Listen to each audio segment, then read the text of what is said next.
Hey everyone, welcome back to Shivam tutorial. ಇವತ್ತಿನ video previous ವಿಡಿಯೋನ continue part ಆಗಿರುತ್ತೆ.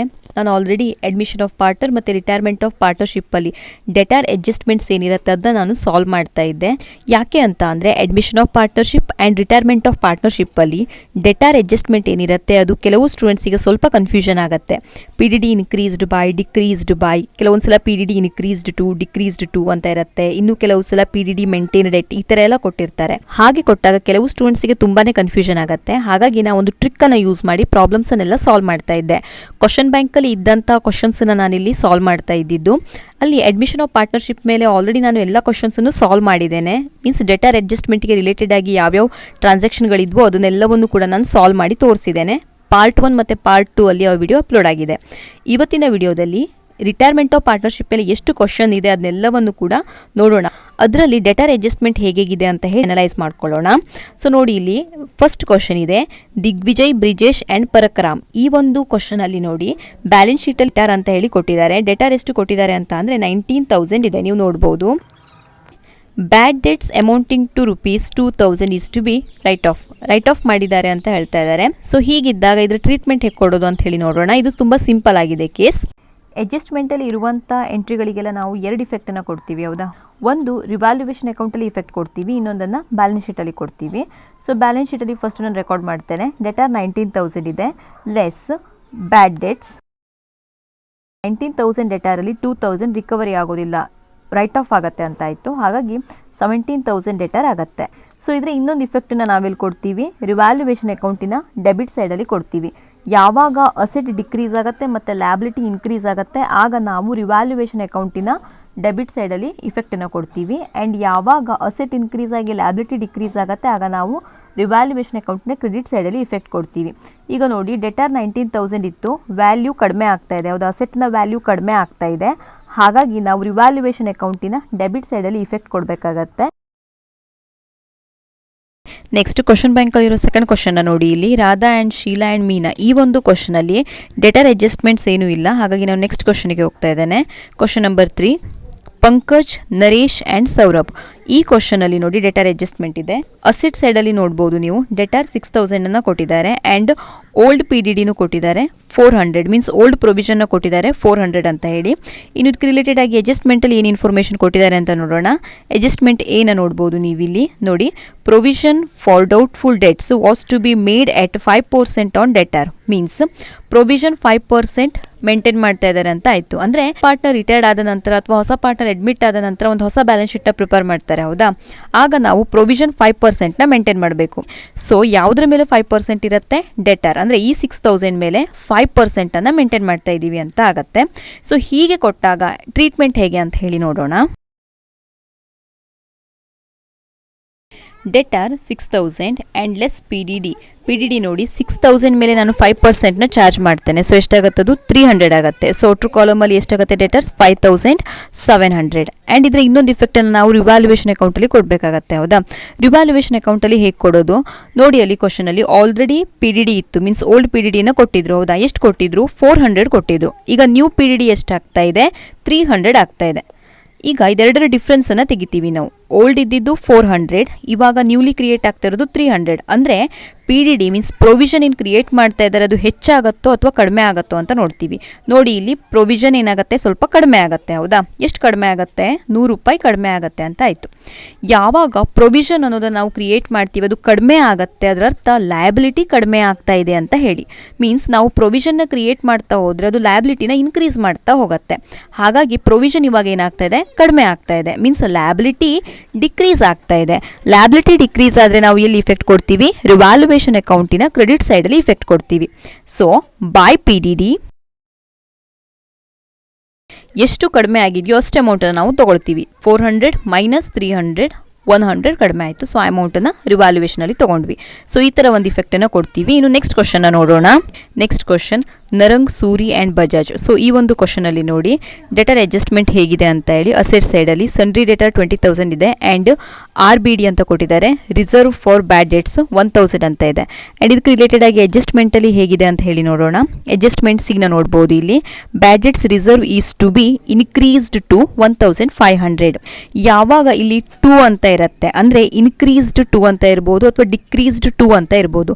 To ಅಂತ ಇದ್ದಾಗ ನಾವು ಡಿಫ್ರೆನ್ಸ್ ಅಮೌಂಟನ್ನು ರಿವಾಲ್ಯೂಯೇಷನಲ್ಲಿ ಮತ್ತು ಬ್ಯಾಲೆನ್ಸ್ ಶೀಟಲ್ಲಿ ತಗೊಳ್ತೀವಿ.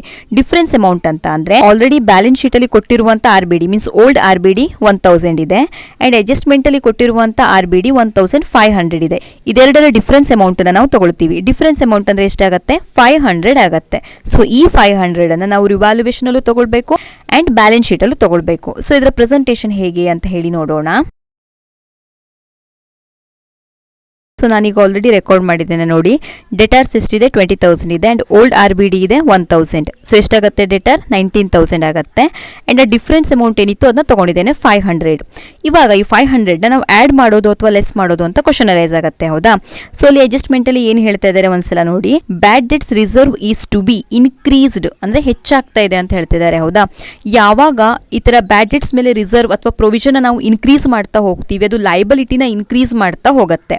ಸೊ ಯಾವಾಗ ಲಯಬಿಲಿಟಿ ಇನ್ಕ್ರೀಸ್ ಆಗುತ್ತೆ, ನಮಗೆ ಬರುವಂತಹ ಡೆಟರ್ ಮೀನ್ಸ್ ನಮಗೆ ರಿಸೀವ್ ಆಗುವಂತಹ ದುಡ್ಡು ಈ 20,000 ಕಡಿಮೆ ರಿಸೀವ್ ಆಗುತ್ತೆ, ಹೌದಾ? ಹಾಗಾಗಿ ಯಾವಾಗ ಅಡ್ಜಸ್ಟ್ಮೆಂಟಲ್ಲಿ ಇನ್ಕ್ರೀಸ್ ಆಗಿದೆ ಅಂತ ಕೊಡ್ತಾರೆ ಅಥವಾ ಹೆಚ್ಚಾಗಿದೆ ಅಂತ ಹೇಳಿ ಕೊಡ್ತಾರೆ, ಆಗ ನಾವೇನು ಮಾಡ್ತೀವಿ? ಬ್ಯಾಲೆನ್ಸ್ ಶೀಟಲ್ಲಿ ಅದನ್ನ ಕಡಿಮೆ ಮಾಡ್ತೀವಿ. ಸೊ ಈ 500ಗೆ ಇಫೆಕ್ಟ್ ಹೆಂಗೆ ಕೊಡಬೇಕಾಗತ್ತೆ ಅಂತಂದರೆ ನಾವಿದನ್ನ ಲೆಸ್ ಮಾಡಬೇಕಾಗತ್ತೆ. So less.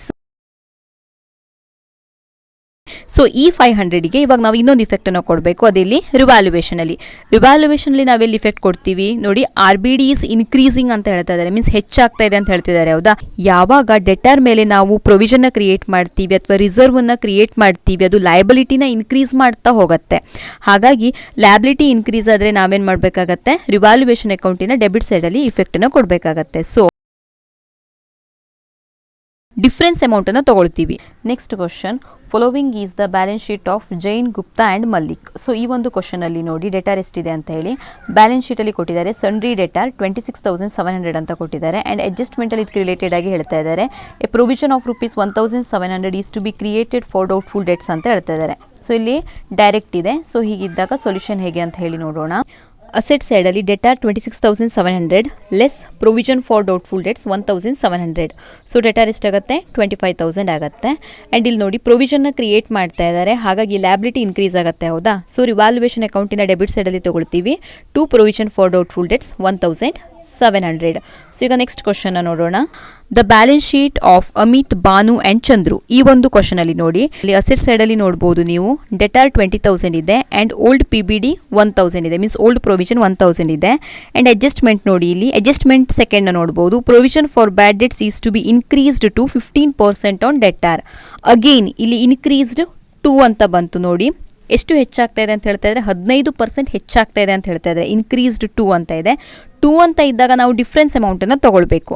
ಬಟ್ ಇಲ್ಲಿ ಎಷ್ಟು ಅಮೌಂಟ್ ಅಂತ ಹೇಳಿ ಕೊಟ್ಟಿಲ್ಲ, ಪರ್ಸಂಟೇಜನ್ನು ಕೊಟ್ಟಿದ್ದಾರೆ. 20,000 ಮೇಲೆ 15% ಮಾಡಿದಾಗ 3,000 ಆಗುತ್ತೆ. ಅಂದರೆ ಈಗ ನ್ಯೂ ಪ್ರೊವಿಷನ್ ಎಷ್ಟು ಕ್ರಿಯೇಟ್ ಆಗ್ತಾ ಇದೆ? 3,000. ಓಲ್ಡ್ ಪ್ರೊವಿಷನ್ ಎಷ್ಟಿತ್ತು? 1,000, ಹೌದಾ? ಇದೆರಡರ ಡಿಫ್ರೆನ್ಸ್ ಅಮೌಂಟನ್ನು ನಾವು ತಗೊಳ್ಬೇಕಾಗತ್ತೆ. ಯಾವಾಗ ಅಲ್ಲಿ 2 ಅಂತ ಬರುತ್ತೆ ಆಗ ಡಿಫ್ರೆನ್ಸ್ ಅಮೌಂಟ್ ತಗೊಳ್ತೀವಿ, ಈ ಒಂದು ಟ್ರಿಕ್ ಪ್ರಕಾರ. ಸೊ ಡಿಫ್ರೆನ್ಸ್ ಅಮೌಂಟ್ ಅಂತ ಅಂದರೆ 2,000 ಆಗುತ್ತೆ, ಹೌದಾ? ಓಲ್ಡ್ ಇರೋದು 1,000 ಆ್ಯಂಡ್ ನ್ಯೂಲಿ ಕ್ರಿಯೇಟ್ ಆಗ್ತಾ ಇರೋದು 3,000. ಸೊ ಡಿಫ್ರೆನ್ಸ್ ಅಮೌಂಟ್ 2,000 ಆಯಿತು. ಈ 2,000 ನಾವು ರಿವಾಲ್ಯೂಯೇಷನಲ್ಲೂ ತೊಗೊಳ್ತೀವಿ ಆ್ಯಂಡ್ ಬ್ಯಾಲೆನ್ಸ್ ಶೀಟಲ್ಲೂ ತೊಗೊಳ್ತೀವಿ. ಸೊ ಇದರ ಇಫೆಕ್ಟನ್ನು ನೋಡೋಣ. ಡೆಟಾರ್ಸ್ 20,000 ಇದೆ ಆ್ಯಂಡ್ ಓಲ್ಡ್ PBD ಕೊಡ್ತಾ ಇದ್ದಾರೆ 1,000. ಡೆಟಾರ್ ಎಷ್ಟಾಯಿತು? 19,000 ಆಯಿತು. ಆ್ಯಂಡ್ ಡಿಫ್ರೆನ್ಸ್ ಅಮೌಂಟ್ 2,000 ಇದೆ, ಅದನ್ನ ನಾನು ಇಲ್ಲಿ ರೆಕಾರ್ಡ್ ಮಾಡಿದ್ದೇನೆ. ಸೊ ಈ 2,000 ಇವಾಗ ಆ್ಯಡ್ ಮಾಡಬೇಕು ಅಥವಾ ಲೆಸ್ ಮಾಡಬೇಕು ಅಂತ ಗೊತ್ತಾಗೋದಿಲ್ಲ. ಕ್ವಶನಲ್ಲಿ ಏನು ಕೊಡ್ತಾ ಇದ್ದಾರೆ? PBD ಈಸ್ ಇನ್ಕ್ರೀಸಿಂಗ್ ಅಂತ ಹೇಳ್ತಾ ಇದ್ದಾರೆ, ಹೌದಾ? ಇನ್ಕ್ರೀಸ್ ಆಗ್ತಾ ಇದೆ ಮೀನ್ಸ್ ಹೆಚ್ಚಾಗ್ತಾ ಇದೆ ಅಂತ ಹೇಳ್ತಾ ಇದ್ದಾರೆ. ಸೊ ನಾವಿಲ್ಲಿ ಏನು ಮಾಡ್ತೀವಿ? ಬ್ಯಾಲೆನ್ಸ್ ಶೀಟಲ್ಲಿ ಅದನ್ನ ಲೆಸ್ ಮಾಡ್ತೀವಿ. ಲೆಸ್ PBD ಅಂದರೆ ಫೈನಲಿ ಡೆಟಾರ್ ಅಮೌಂಟ್ ಎಷ್ಟಿರುತ್ತೆ? 17,000. ಸೊ ಇದರ ಇನ್ನೊಂದು ಇಫೆಕ್ಟನ್ನು ಕೊಡಬೇಕು ನಾವು. ಎಲ್ಲಿ ಕೊಡ್ತೀವಿ? ರಿವ್ಯಾಲ್ಯೂಯೇಷನ್ ಅಕೌಂಟಲ್ಲಿ. ರಿವ್ಯಾಲ್ಯೂಯೇಷನ್ ಅಕೌಂಟಲ್ಲಿ ಯಾವ ಕಡೆ ಕೊಡೋದು? Debit side R credit side? ನೋಡಿ, PBD ಈಸ್ ಇನ್ಕ್ರೀಸಿಂಗ್ ಅಂತ ಹೇಳ್ತಾ ಇದ್ದಾರೆ, ಹೆಚ್ಚಾಗ್ತಾ ಇದೆ ಅಂತ ಹೇಳ್ತಿದ್ದಾರೆ, ಹೌದಾ? ಯಾವಾಗ ಪ್ರೊವಿಷನ್ ಇನ್ಕ್ರೀಸ್ ಆಗುತ್ತೆ ಅದು ಲಯಬಿಲಿಟಿನ ಇನ್ಕ್ರೀಸ್ ಮಾಡುತ್ತೆ. ಹಾಗಾಗಿ to PBD next question, X Y and Z were partner sharing profit and losses in the ratio of 2:2:1. So ಈ ಒಂದು ಕ್ವಶನಲ್ಲಿ ನೋಡಿ, ಅಸೆಟ್ ಸೈಡಲ್ಲಿ ಡೆಟಾರ್ ಇದೆ 40,000 ಆ್ಯಂಡ್ RBD ಅಂತ ಕೊಡ್ತಾ ಇದೆ, ರಿಸರ್ವ್ ಫಾರ್ ಬ್ಯಾಡ್ ಡೆಟ್ಸ್ 2,000 ಇದೆ. ಓಕೆ, ಇನ್ನು ಅಡ್ಜಸ್ಟ್ಮೆಂಟಲ್ಲಿ ನೋಡಿ, adjustment B, maintain PBD at 10% on debtor. ಅಂದರೆ ನಾವು ನ್ಯೂ ಬ್ಯಾಲೆನ್ಸ್ ಶೀಟ್ ಏನು ಮೇಂಟೈನ್ ಮಾಡ್ತೀವಿ ಹೌದಾ, ಆಗ ನಾವು ಡೆಟಾರ್ ಮೇಲೆ 10%ನ ಮೇಂಟೈನ್ ಮಾಡಬೇಕು. ಅಂದರೆ 40,000 ಇಂಟು 10% ಮಾಡ್ತೀವಿ. ಸೊ ಎಷ್ಟಾಗುತ್ತೆ, ಅದು 4,000 ಆಗುತ್ತೆ. ಅಂದರೆ ಬ್ಯಾಲೆನ್ಸ್ ಶೀಟಲ್ಲಿ ನಾವು ಈ 4,000ಅನ್ನು ರೆಕಾರ್ಡ್ ಮಾಡ್ಕೊಳ್ತೀವಿ. ಇನ್ನು ರಿವ್ಯಾಲ್ಯೂಯೇಷನ್ ಅಕೌಂಟಲ್ಲಿ ನಾವು ಯಾವ ಅಮೌಂಟನ್ನು ರೆಕಾರ್ಡ್ ಮಾಡ್ತೀವಿ ಅಂತ ಅಂದರೆ, ನಾವು ನ್ಯೂಲಿ ಕ್ರಿಯೇಟ್ ಮಾಡ್ತಾ ಇರೋದು 4,000 ಆಗುತ್ತೆ ಹೌದಾ. ಇನ್ನು ಓಲ್ಡ್ ರಿಸರ್ವಲ್ಲಿ ಎಷ್ಟಿತ್ತು, ರಿಸರ್ವ್ ಫಾರ್ ಬ್ಯಾಡ್ ಡೆಟ್ಸ್ ಅಂತ ಹೇಳಿ 2,000 ಇತ್ತು. ಸೊ ಇದೆರಡರ ಡಿಫ್ರೆನ್ಸ್ ಅಮೌಂಟನ್ನು ನಾವು ರಿವ್ಯಾಲ್ಯೂಯೇಷನಲ್ಲಿ ತೊಗೊಳ್ತೀವಿ. ಸೊ ಇದರ ಪ್ರೆಸೆಂಟೇಷನ್ ನೋಡೋಣ. ಅಸೆಟ್ ಸೈಡಲ್ಲಿ debtor 40,000 less PBD 4,000. So outer ಕಾಲಮಲ್ಲಿ ಎಷ್ಟಾಗುತ್ತೆ, 36,000 ಆಯಿತು. ಆ್ಯಂಡ್ ಇಲ್ಲಿ ರಿವ್ಯಾಲ್ಯೂಯೇಷನ್ ಅಕೌಂಟಲ್ಲಿ ಡೆಬಿಟ್ ಸೈಡಲ್ಲಿ ತೊಗೊಳ್ತೀವಿ, ಬಿಕಾಸ್ ಲ್ಯಾಬಿಲಿಟಿ ಹೆಚ್ಚಾಗ್ತಾ ಇದೆ. ಮೊದಲು 2,000 ಇತ್ತು, ಇವಾಗ 4,000 ಆಗ್ತಾ ಇದೆ ಅಂತ ಅಂದರೆ 2,000 ಜಾಸ್ತಿ ಆಯಿತು ಅಂತ ಹೇಳಿ ಅರ್ಥ ಹೌದಾ. ನೆಕ್ಸ್ಟ್ ಕ್ವಶನ್ನ ನೋಡೋಣ. Srikanth, Girish and Manju are partner sharing profit and losses equally. So ಈ ಒಂದು ಕ್ವಶನಲ್ಲಿ ನೋಡಿ, ಡೆಟಾರ್ ಏನು ಕೊಟ್ಟಿದ್ದಾರೆ ಅಂತ ಹೇಳಿ, ಡೆಟಾರ್ 20,000 ಅಂತ ಹೇಳ್ತಾ ಇದ್ದಾರೆ. ಆ್ಯಂಡ್ ಇದಕ್ಕೆ ರಿಲೇಟೆಡ್ ಆಗಿ ಅಡ್ಜಸ್ಟ್ಮೆಂಟನ್ನು ನೋಡೋಣ. ಅಡ್ಜಸ್ಟ್ಮೆಂಟ್ ಬಿನ ನೋಡ್ಬೋದು ಇಲ್ಲಿ, maintain provision for doubtful debts at 5% on debtor. So ಇದು ಡೈರೆಕ್ಟ್ ಇದೆ ಹೌದಾ.